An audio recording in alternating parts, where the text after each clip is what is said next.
So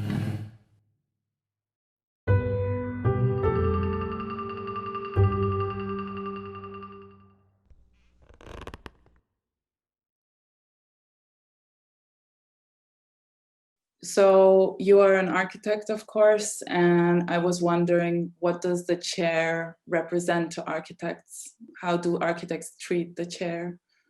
Yeah, it's an interesting question. There was a phrase by the famous Italian architect Ernesto Nathan Rogers. He famously described the architect as someone who can design anything from a spoon to a city. This idea of the architect as someone who has a formal vision that can be applied more or less at any scale. And of course, furniture and interiors have often been part of the architectural project because architects like to think of them as being an important way, as one of the tools that they have in order to facilitate the occupation of space. But I think in particular, or to complete their vision for a building, more specifically. But in a way, chairs are a kind of a case unto themselves because they're seen a little bit as an architectural exercise. They embody a lot of the challenges that a successful exercise in architecture embodies, in the sense that structurally they're actually quite complex because holding the weight of a person who's moving around, people of all weights, people who are light, people who are heavy, people who are tall, short, whatever. There's a lot of complexity involved in that, and doing that in a comfortable way that's economical and also visually pleasing and serves its purpose, it's actually kind of incredibly difficult, which I think accounts for why there are so many chairs in the world, because there's been so many attempts at solving all of these challenges, none of which are perfect. They're always kind of a little bit a trade-off between different things. So I think the chair is, on the one hand, possibly the most sort of commonly used piece of design, the most commonly used object, but it's also, it kind of represents the distillation of all of those challenges that a designer and architect has to address throughout their career in the most essential form. And do you think the chair is a furniture?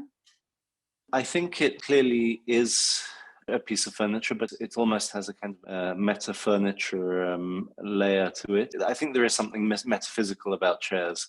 There was an Italian designer called Cesare Leonardi who spent a lot of his time designing chairs that could be made out of a single panel of wood, the type used for casting concrete, which is the cheapest kind of wood that you can buy at the hardware store. And he had this idea that he wanted to make kind of very democratic, accessible chairs. And he was only interested in designing chairs. He never designed any other furniture because he saw the chair as being something almost like having a spiritual dimension, the way that it sort of interacts with the human body. And also the idea, I guess, the chair has embodied in it the idea of the throne, which is something that gives somehow anybody who sits on a throne is automatically somehow kind of elevated into a position of power, or it's a symbol of power in that sense. So I think the chair does have this a very, very strong symbolic value. I think for that reason, so many iconic projects have come out of this question of whether a chair is a piece of furniture or not. There's the famous Alessandro Mendini Lassù, where he burns the chair, making this kind of almost ritualistic sacrifice of the chair. So I think the obvious answer is, of course, it's a piece of furniture, but the reality, I think, is that it represents the most essential form of design, probably the first form of design. Possibly only the wheel came before the chair. I think the chair is, or I don't know, I mean, it's debatable, because I think as soon as you sit on a stone, you've designed a chair. So probably the chair, everybody says the wheel as the oldest invention, but I think in fact the reality is the chair is probably the oldest invention. Wouldn't we then be talking about a stool or a bench, perhaps? Can we talk about the chair? I don't think it's correct to distinguish between I think as a category, the chair is simply an extension. The stool and the bench and the chair all belong to the same category. I think it's plausible to imagine that, I mean, I don't know whether it's fair to argue that a rock constitutes a stool, but I think it's probably fair to assume that something of resembling a stool was built before a wheel was built.